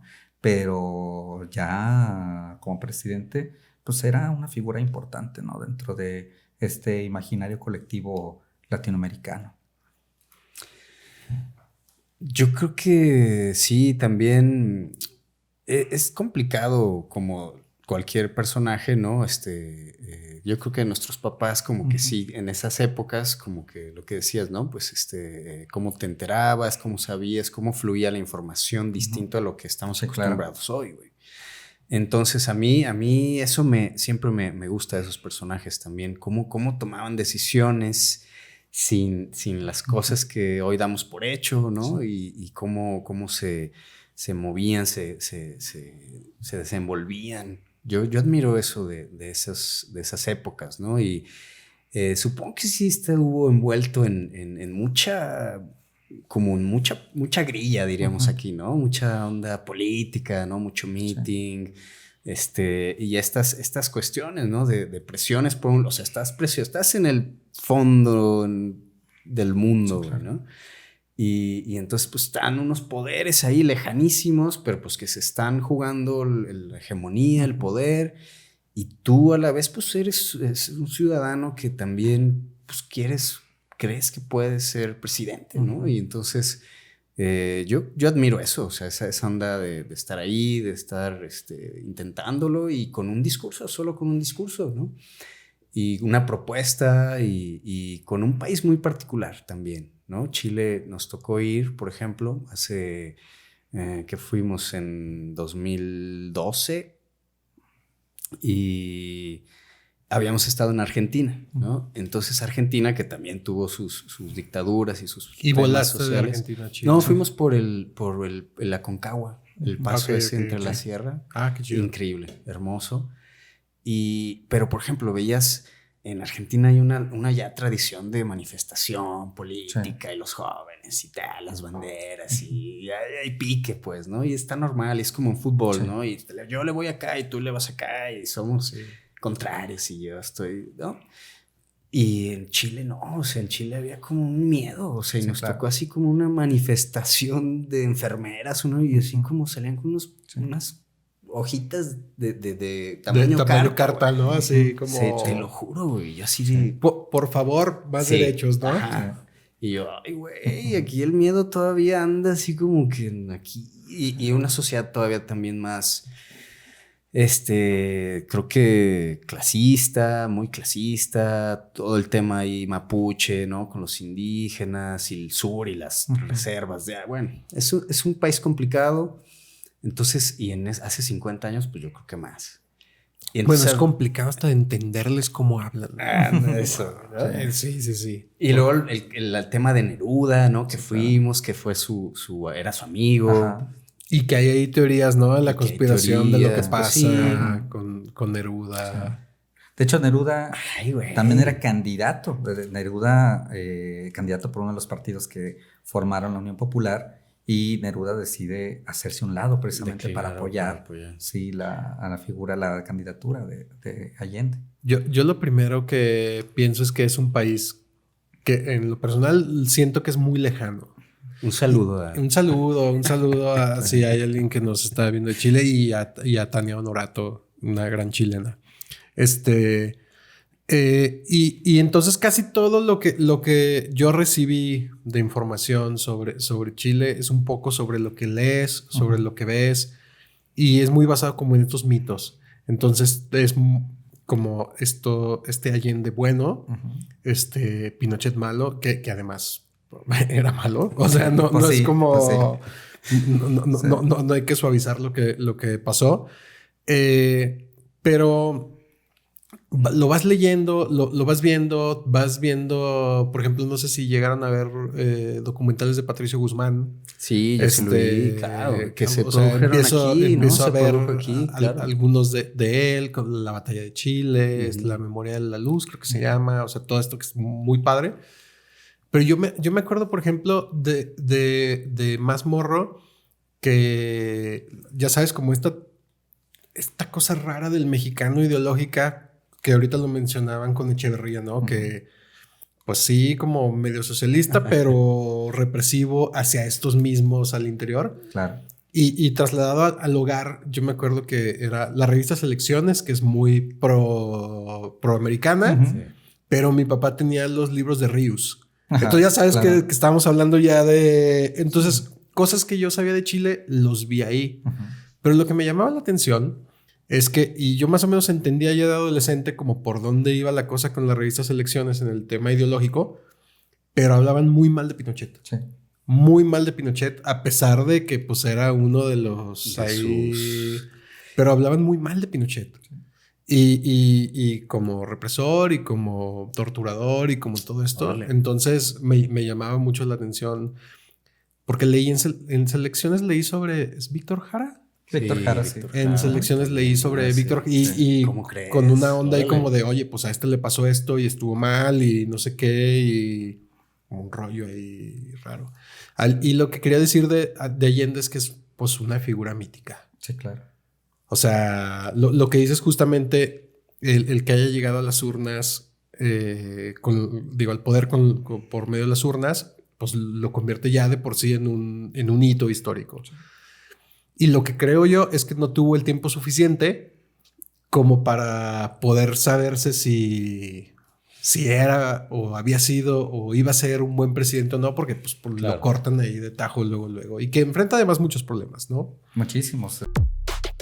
20 de febrero de 2021. Un nuevo hongo ataca variedad de café. La mutación del hongo, conocido como la roya del cafeto, se está expandiendo de manera alarmante por todas las plantaciones de café de la variedad robusta. Este hongo causa defoliación total y reduce la producción de los cafetos hasta en un 95%. Detectado por primera vez en México, en la región del Soconusco, en Chiapas, en 1981, fue cambiando hasta convertirse en esta nueva especie que tiene una resistencia absoluta a todos los fungicidas conocidos. Este nuevo organismo ha desconcertado a los expertos, ya que por alguna razón aún desconocida, no está afectando a la variedad arábica, cultivada en las regiones montañosas. En tanto, los productores están buscando desesperadamente soluciones y estrategias para contener la propagación de la plaga. Según datos del Servicio de Información Agroalimentaria y Pesquera, en México se tienen establecidas más de 700,000 hectáreas de café distribuidas en 14 entidades federativas, siendo los principales estados productores Chiapas, Veracruz, Oaxaca, Puebla y Guerrero. Por supuesto, las implicaciones económicas son inmensas. Las grandes empresas y los dueños de las cafeterías de todo el mundo están muy preocupados a tal punto que han declarado un estado de alerta máxima. El café es la segunda mercancía más comercializada en el mundo después del petróleo. Es una emergencia. Esta peste está desafiando a la industria del café y cambiará drásticamente el panorama de nuestro negocio, advirtió el responsable de Nestlé en México. En medio de la incertidumbre, los amantes del café enfrentan la posibilidad de cambios drásticos en la disponibilidad y el precio de su bebida favorita. La industria del café, un pilar de muchas economías, ahora se encuentra ante uno de los mayores desafíos de su historia, obligándola a replantearse su futuro y a buscar soluciones innovadoras en medio de esta nueva y devastadora plaga. Existe un hongo, ¿no?, que ataca al café, a los cafetos, a las hojas, y entonces pues ahí merma la producción. Y hay otra también, hay un escarabajo también es otra plaga. La broca. Y entonces el tema con lo que decían del cambio climático era que a más calor, más estos cambios de clima iban a propiciar estas plagas, ¿no? Entonces mi ucronía está en la idea de que un poquito ahí a la par, o sea, se los pongo el 20 de febrero del 2021, ¿no? Entonces, a la par de la pandemia de COVID, pues se empieza este problemón ahí con el café y pues merma esta especie que nos decía Oscar, que es más la que se cosecha casi en las costas, ¿no? A nivel del mar, que genera mucha cafeína, pero no tan buen café, ¿no? De calidad, sino más por la cafeína. Entonces, pues, ¿cómo ven? O sea, ¿qué habría? Nada más ahí, del 100% de producción de café, ¿cuánto será de esa variedad robusta? Debe de andar como el 70% a nivel mundial, como el 60% a nivel mundial. Sí, o sea, el 60-70% de la producción y que es en peligro. Y que es monocultivo, ¿no? O sea, entonces se produce industrialmente casi, ¿no? Sí. Entonces se quiere más y más y más, ¿no? Entonces obviamente hay presión, o sea, hay presión de las grandes corporaciones con los cafeticultores por cambiar la especie. Los apoyan y les dan dinero, obviamente, porque ellos van a ser los compradores. Sí. Ellos ponen el precio. Fíjate, ¿no? A mí me gustaría saber, para eso ucronía un poquito, y debe de haber un estudio que lo sustente, qué porcentaje de la productividad del mundo de los seres humanos estará vinculada al café, al consumo de café, a ese rush que te da esa energía. Es un biocombustible, ¿no? Pero o sea, yo creo que tiene mucho que ver sobre todo obviamente con el consumo per cápita, cuánto consumes, y por ejemplo, en los países donde más se consume, que es Dinamarca, Alemania, Francia, bueno, sobre todo los países escandinavos también. Sí. Es decir, la percepción del sol, claro. La percepción ya saben, ¿cómo se llama? La depresión que tienen por la oscuridad, por el frío y por todos estos. Las épocas de invierno, ¿no? Invierno. ¿Cuánto se consume y qué es lo que...? No, pues lo sustituirían por vodka. Eso hacían los rusos. Claro, tu tina con papas y empiezas ahí a destilar tu... Sí, claramente, ¿no? Les decía lo de El Salvador porque esa vez que fuimos, nos llevaron al cafetal, pues, ¿no? Allí.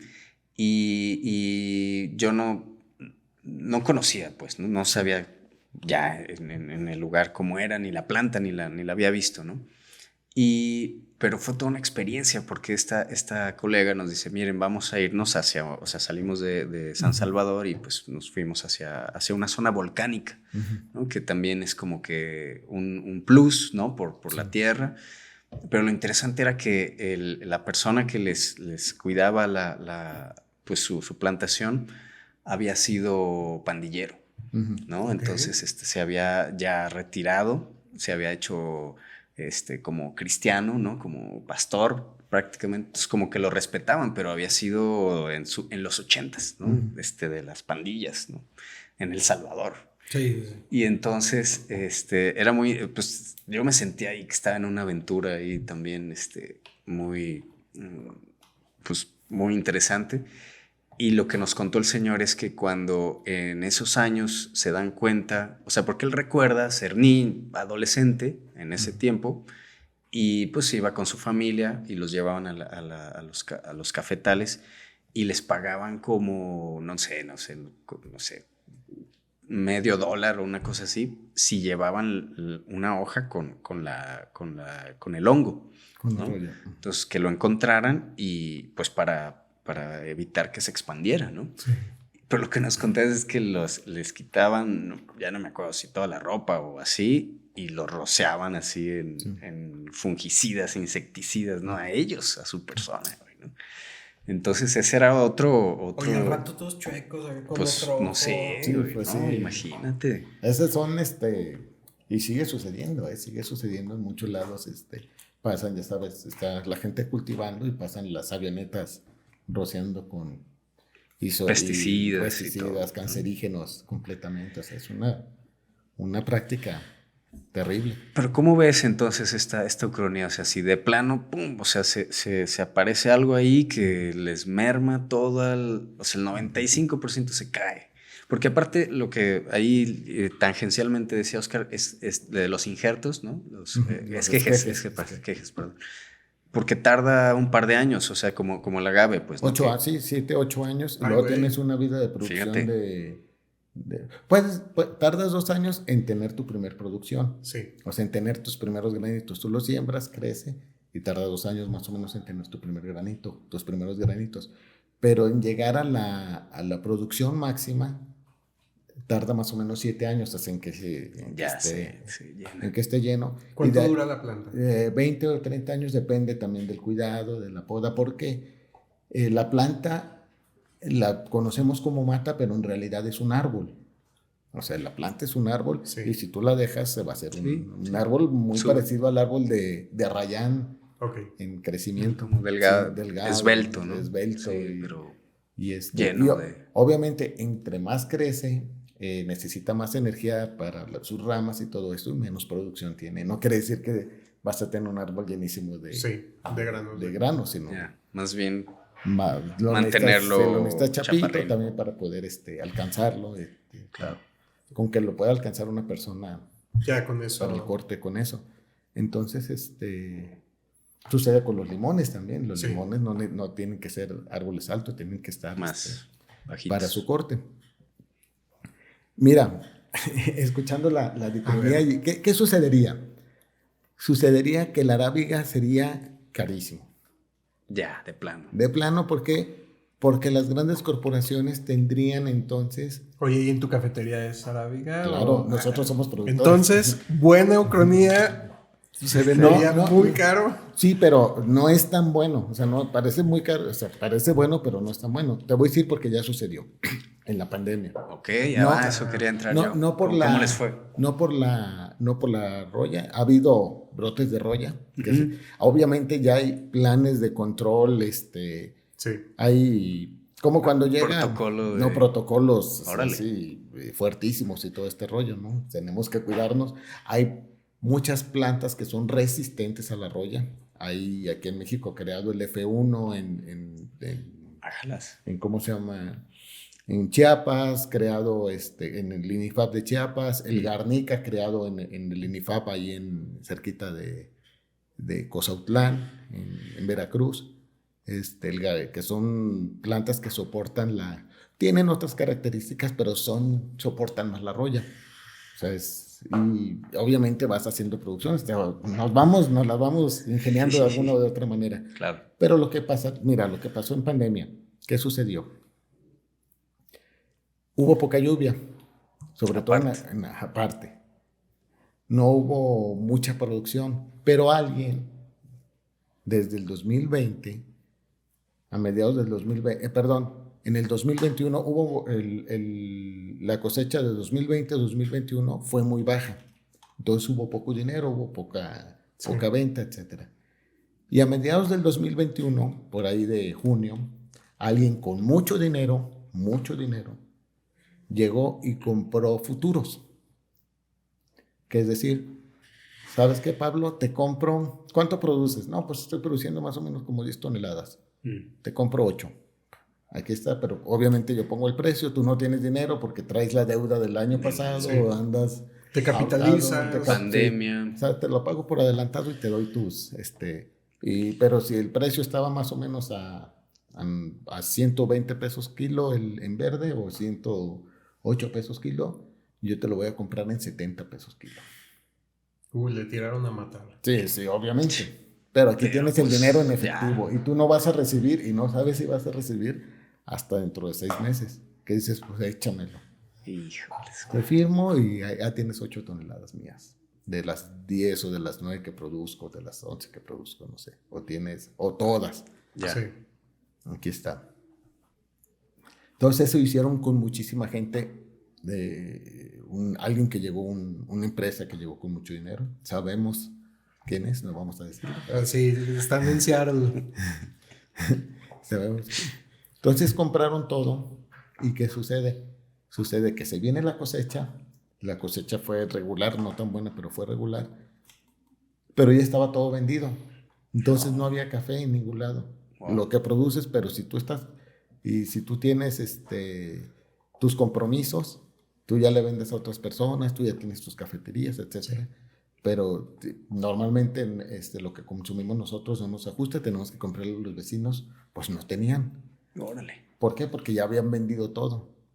Y los vecinos así, pues sin dinero, sin poder, pues entregando su café, que ya su dinero se lo gastaron. Sí, o sea, ese dinero solo fue patear el bote tantito hacia adelante. Hacia adelante, pero sin tener Obviamente ya no lo volvieron a hacer, pero sí, ese año fue terrible.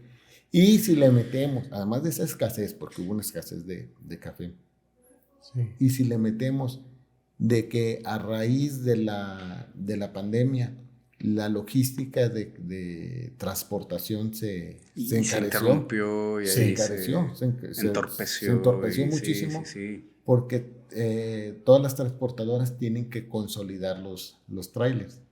No quiere decir, te voy a mandar 7 costales y el trailer se viene nada más con los 7 costales. Sí, obviamente no, ¿verdad? No hay manera. Metes 7 costales y tienes que llenar con más cosas. ¿Para qué? Para que el trailer venga. Antes, por ejemplo, antes de la pandemia, el tráiler salía Jalapa, Guadalajara directo.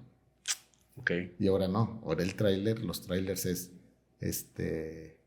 Jalapa, Veracruz, Puebla, sí. Ciudad de México Sur, Ciudad de México Norte, Ciudad de México, Guadalajara. Entonces, lo que antes hacías una noche, ahora tienes una semana de diferencia, de espera, obviamente retraso, llegamos hasta una semana, incluso semana y media de este retraso. Ahorita ya más o menos va como en 3 días. Órale. Sí. Pero todavía no termina de consolidarse todo. O sea, todavía no termina de... O sea, todavía arrastramos parte de ese... sí. O sea, de tener un día, ahorita ya tenemos 3 días, pero llegamos hasta semana y 2 días o semana y 3 días. Y esto también encarece O sea, entonces por la fecha que pone Pablo en su cronía, sumado a esto que sí realmente pasó, sí. Hubiera sido una serie de eventos desafortunados. Sí. El café subió, si tú lo encuentras, el café subió muchísimo. El kilo de café antes de la pandemia estaba al público en 190. El kilo de café ahorita cuesta 400 pesos. 420, así. Pues duplicó. Sí, duplicó. Sí. Duplicó.